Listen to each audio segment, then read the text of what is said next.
अस्सलाम वालेकुम। आज का हमारा टॉपिक है trial and conviction of offender.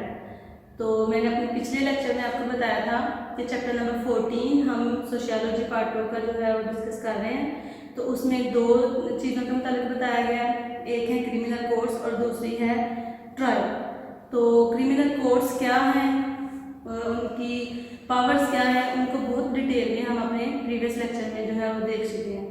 तो आज का हमारा जो टॉपिक है वो है ट्रायल। ट्रायल के मतलब मैं आपको कुछ चीज़ें, कुछ टिप्स बताती हूँ। उन टिप्स को आपने अपने माइंड में रखते हुए इस क्वेश्चन को तैयार करना है।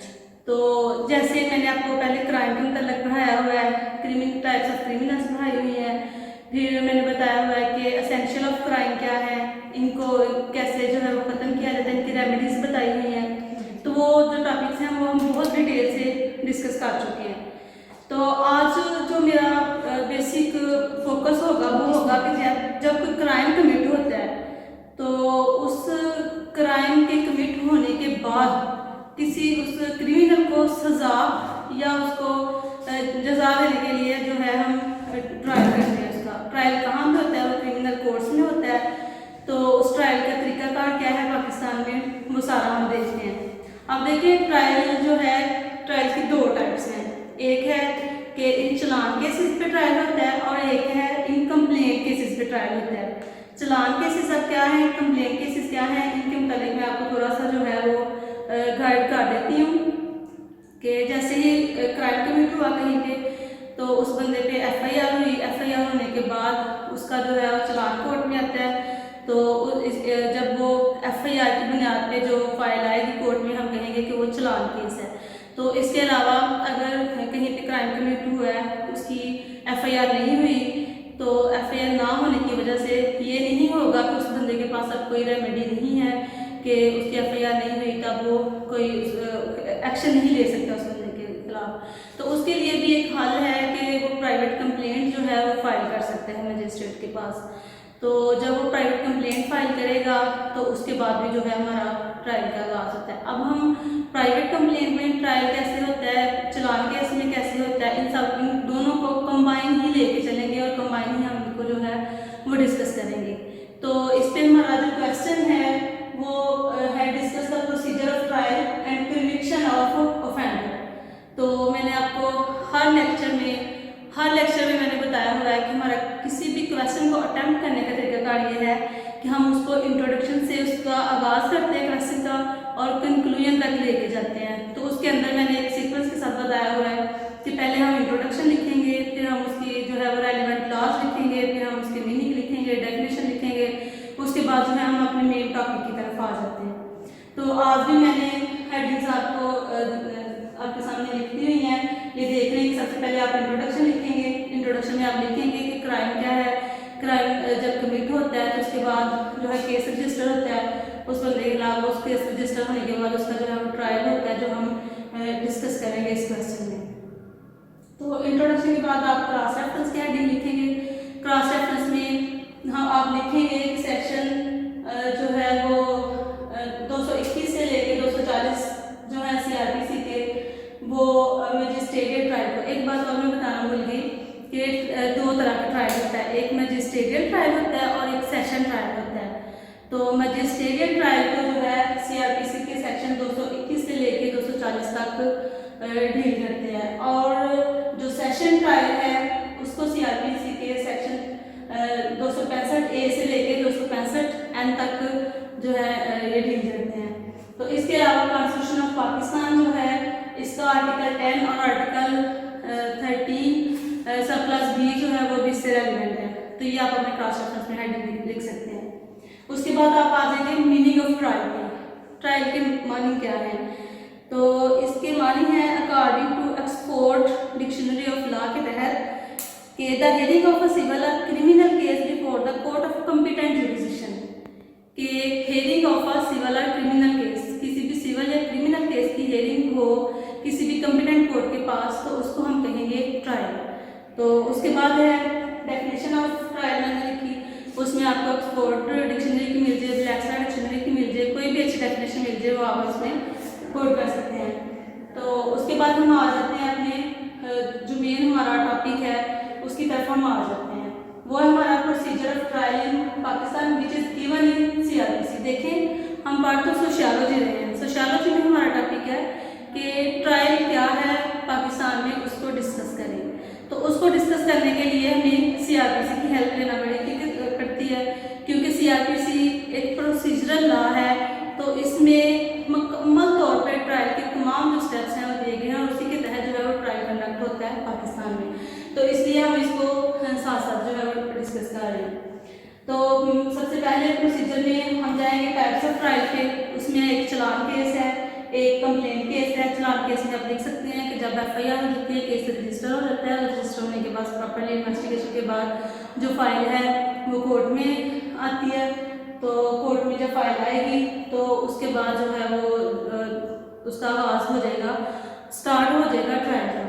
तो चलान केस अगर ना हो, कंप्लेंट केस हो, प्राइवेट कंप्लेंट हो, तो जब प्राइवेट कंप्लेंट आएगी कोर्ट में, मजिस्ट्रेट के पास आएगी, उसके ऊपर कागजात लेगा। तो कागजात लेने के बाद जो है वो उसका आगाज होगा। आगे जाके तो हम इनको साथ में डिटेल में डिस्कस करते जाएंगे, फिर आपको और क्लियर होता जाएगा। तो अब हमारे टाइप्स ऑफ ट्रायल तो होगी कि एक चलान केस में ट्रायल होता है और एक प्राइवेट कंप्लेंट में जो है वो ट्रायल होता है। तो इसके बाद जो है हमारी वो वन बाय वन हम देखते हैं आगे इसके क्या स्टेप्स हैं ट्रायल के। तो जो सबसे उसके बाद टाइप्स के बाद है वो है कॉग्निजेंस बाय कोर्ट। देखिए अगर हम सेशन का और मजिस्ट्रेट का अलग-अलग लिखने लग जाएंगे तो आपका क्वेश्चन बहुत लेंथी हो जाएगा।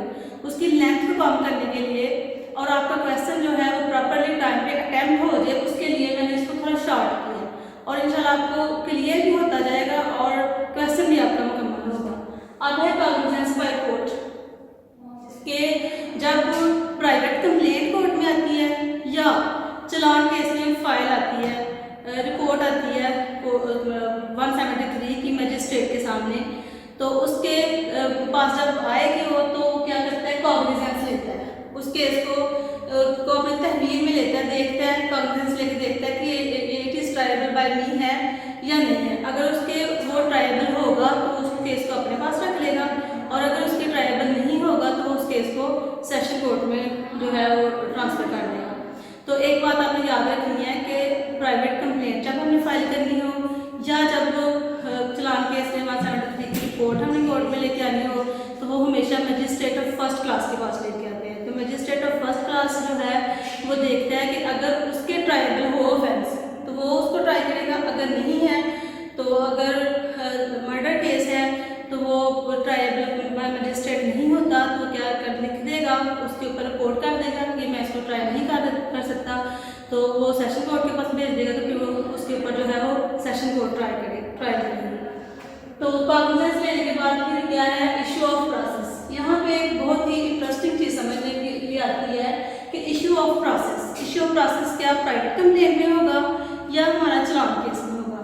तो देखें चलान केस में भी इशू ऑफ प्रोसेस हो सकता है और प्राइवेट कंप्लेंट में भी इशू ऑफ प्रोसेस हो सकता है। कैसे? अब जैसे कुछ ऐसे केसेस होते हैं कि जिनमें जो अक्यूज पर्सन है उसने प्री अरेस्ट बेल करवाई होती है। तो प्री अरेस्ट बेल करवाने के बाद उसकी केस की प्रॉपर्ली इन्वेस्टिगेशन होने के बाद जब फाइल आती है कोर्ट में तो कोर्ट में जो मजिस्ट्रेट है उसके ऊपर कॉग्निजेंस लेता है। अगर वो ट्रायबल बाय मजिस्ट्रेट हो तो वो क्या करता है कि वो मुलजिम चूंकि बेल पे जो है वो रहा हुआ होता है तो वो क्या करता है, इशू ऑफ प्रोसेस करता है, सम्मन करता है, उसको बुलाता है अक्यूज पर्सन को। तो अगर ऐसे ही प्राइवेट कंप्लेंट अगर हो तो दूसरी पार्टी के लिए इशू ऑफ प्रोसेस जो है वो उसका शुरू हो जाता है। तो अगर ऐसा हो कि मुलजिम पहले ही जो है वो जेल में है तो ऐसी सूरत में इशू ऑफ प्रोसेस की ज़रूरत नहीं रहती। ऐसे सूरत में कॉग्निजेंस लेने के बाद जो है वो फिर अगला स्टेप हमारा आ जाता है। अब ये है कि इशू ऑफ प्रोसेस, ये bail and bail non bailable offences जो है इसको हम देख लेंगे कि इसमें कॉग्निजेंस लेने के बाद अगर मुलजिम को बेल नहीं मिली हुई तो फिर बेल इन बेलेबल ऑफेंसेस में भी या नॉन बेलेबल ऑफेंसेस में भी जो है वो मजिस्ट्रेट ले सकता है, कोर्ट ले सकती है। तो या प्री अरेस्ट बेल हो सकती है। चलिए ये साइड वैसे अलग से कॉन्सेप्ट है लेकिन फिर भी मैंने इसके अंदर ये हेडिंग लिख दी है कि इसका भी आपको ध्यान में रहे। तो इशू ऑफ प्रोसेस के बाद जब अक्यूज पर्सन कोर्ट में हाजिर हो जाता है तो फिर क्या होता है, फ्रेमिंग ऑफ चार्ज। अब फ्रेमिंग ऑफ चार्ज क्या है? जब केस कोर्ट में आता है तो जो कोर्ट है वो एक चार्ज फ्रेम करती है। चार्ज फ्रेम में जैसे एफआईआर है तो FIR को सारे का सारा पढ़ के जो है वो अक्यूज को सुनाया जाता है कि तुम्हारे खिलाफ ये इल्ज़ामात हैं, क्या तुम इन इल्ज़ामात को मानते हो या मानने से इनकार करते हो, तो क्या तुमने ये काम जो है वो किया या नहीं है। तो वो ये चार्ज फ्रेम होता है उसके ऊपर। तो चार्ज फ्रेम होने के बाद अक्यूज पर्सन क्या करता है, या तो वो कन्फेशन कर सकता है या वो उससे इनकार कर सकता है। अगर तो वो कन्फेस कर लेगा तो ये कोर्ट के पास, कोर्ट की जो है वो कोर्ट चाहे तो उसको उसकी मतलब उसकी सज़ा को कंफर्म कर दे, और अगर कोर्ट चाहे तो उसका ट्रायल कर सकती है। ज़रूरी नहीं कि उसने कन्फेशन कर ली है तो उसको वहीं पे सज़ा दे देगी। ये सेटिस्फेक्शन ऑफ कोर्ट पे डिपेंड करता है। अगर तो कोर्ट सेटिस्फाई हो जाती है उसके कन्फेशन से तो कोर्ट उसको वहाँ पे सज़ा भी दे सकती है, और अगर कोर्ट उसके कन्फेशन पे सेटिस्फाई नहीं तो उसका ट्रायल भी हो सकता है। तो फ्रेमिंग ऑफ चार्ज के बाद ये मैंने बताया कन्फेशन करे, कन्फेशन कर लिया तो वहाँ पे भी उसको सज़ा दी जा सकती है कि उस पर्सन को। और अगर वहाँ पे उसने कन्फेशन नहीं किया, वो कहता है मैं इस इल्ज़ामात को नहीं मानता, ये चार्ज मेरे खिलाफ जो लगाया गया मैं इसको नहीं मानता, तो फिर क्या होगा कि प्रॉपरली उस केस की जो प्रोसीडिंग्स हैं वो स्टार्ट हो जाएंगी। तो क्या होगा कि उसके मतलब उसके इनकार करने के बाद होगा कि उसका एविडेंस का प्रोसेस शुरू हो जाएगा। Evidence beginning of prosecution, evidence start हो जाएगी उसके चार्ज फ्रेम होने के बाद।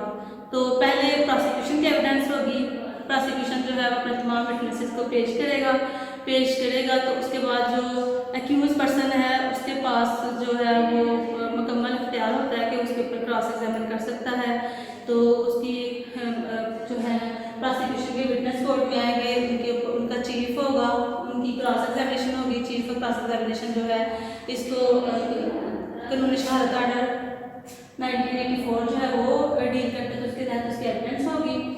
तो प्रोसिक्यूशन की एविडेंस हो जाने के बाद फिर एक ऐसा मरहला आता है केस में कि जिसमें अक्यूज पर्सन को भी टाइम दिया जाता है कि अगर वो अपने डिफेंस में कोई एविडेंस पेश करना चाहता है, वो खुद पेश करना चाहता है या खुद कोई बात करना चाहिए या किसी और को अपने डिफेंस में पेश करना चाहता है, तो उसको प्रॉपरली टाइम दिया जाता है।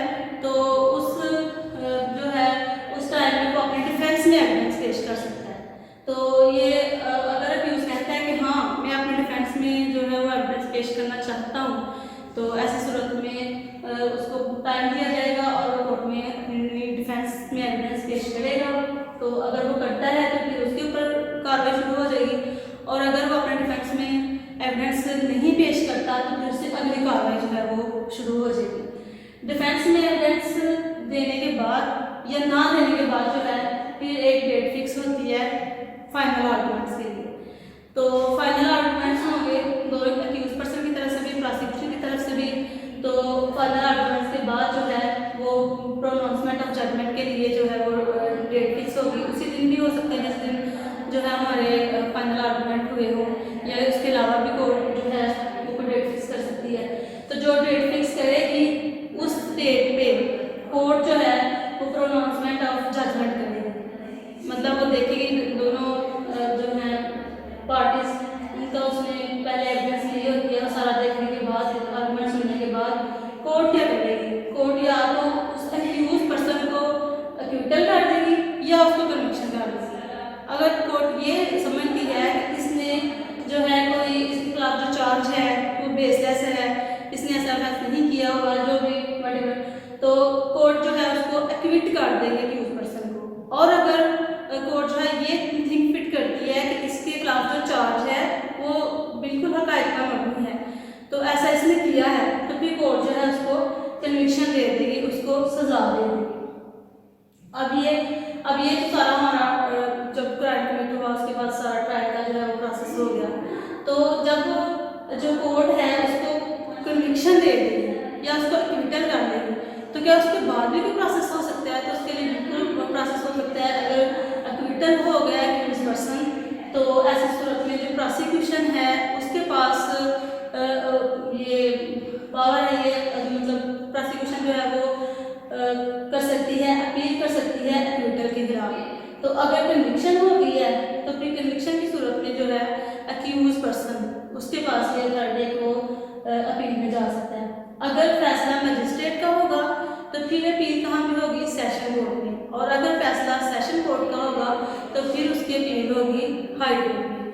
तो उसके बाद जो है आप अपना कंक्लूड कर दें क्वेश्चन को। तो मैं फिर एक दफ़ा रिवाइज कर देती हूँ कि ट्रायल ये बहुत ही इम्पोर्टेंट टॉपिक है आपके लिए। कोई भी ऑफेंस कमिट होता है, क्राइम कमिट होता है, तो उसके बाद जो है उसको कैसे देखा जाता है। तो इसके ये है तो बहुत लेंथी था, लेकिन फिर भी मैंने इसको कम से कम अल्फाज में, कम से कम हेडिंग्स में मैंने कंपाइल करने की कोशिश की है कि एक दफ़ा ये आपके जहन से हो जाए। तो फिर आपने जहन में रखना है कि जैसे कोई ऑफेंस कमिट हुआ है उसके खिलाफ केस रजिस्टर होगा। केस रजिस्टर होने के बाद जो उसकी फाइल कोर्ट में आएगी, कोर्ट उसके ऊपर कॉग्निजेंस लेगी। कॉग्निजेंस लेने के बाद इशू प्रोसेस होगा। इशू प्रोसेस के बाद जो है वो उसकी फ्रेमिंग ऑफ चार्ज होगा। फ्रेमिंग ऑफ चार्ज के बाद जो अक्यूज पर्सन है वो प्लीड गिल्टी करेगा या नॉट प्लीड गिल्टी करेगा। अगर प्लीड गिल्टी करेगा तो उसको कन्विक्शन हो जाएगी, अगर नहीं करेगा तो उसके जो है वो प्रोसीडिंग स्टार्ट हो जाएगी। तो प्रोसीडिंग स्टार्ट हो जाएगी तो उसके बाद जो है उसकी एविडेंस होगी प्रोसिक्यूशन की एविडेंस होने के बाद जो है वो उसको भी अक्यूज पर्सन को प्रॉपर्ली टाइम दिया जाएगा अपना डिफेंस में एविडेंस पेश करेगा। डिफेंस में एविडेंस पेश कर देता है, फिर भी नहीं कर देता तब भी फिर उसके अगला मरहला शुरू हो जाएगा। फिर फाइनल आर्गूमेंट्स होंगे। फिर उसके बाद जो है कोर्ट जजमेंट प्रोनाउंस करेगी।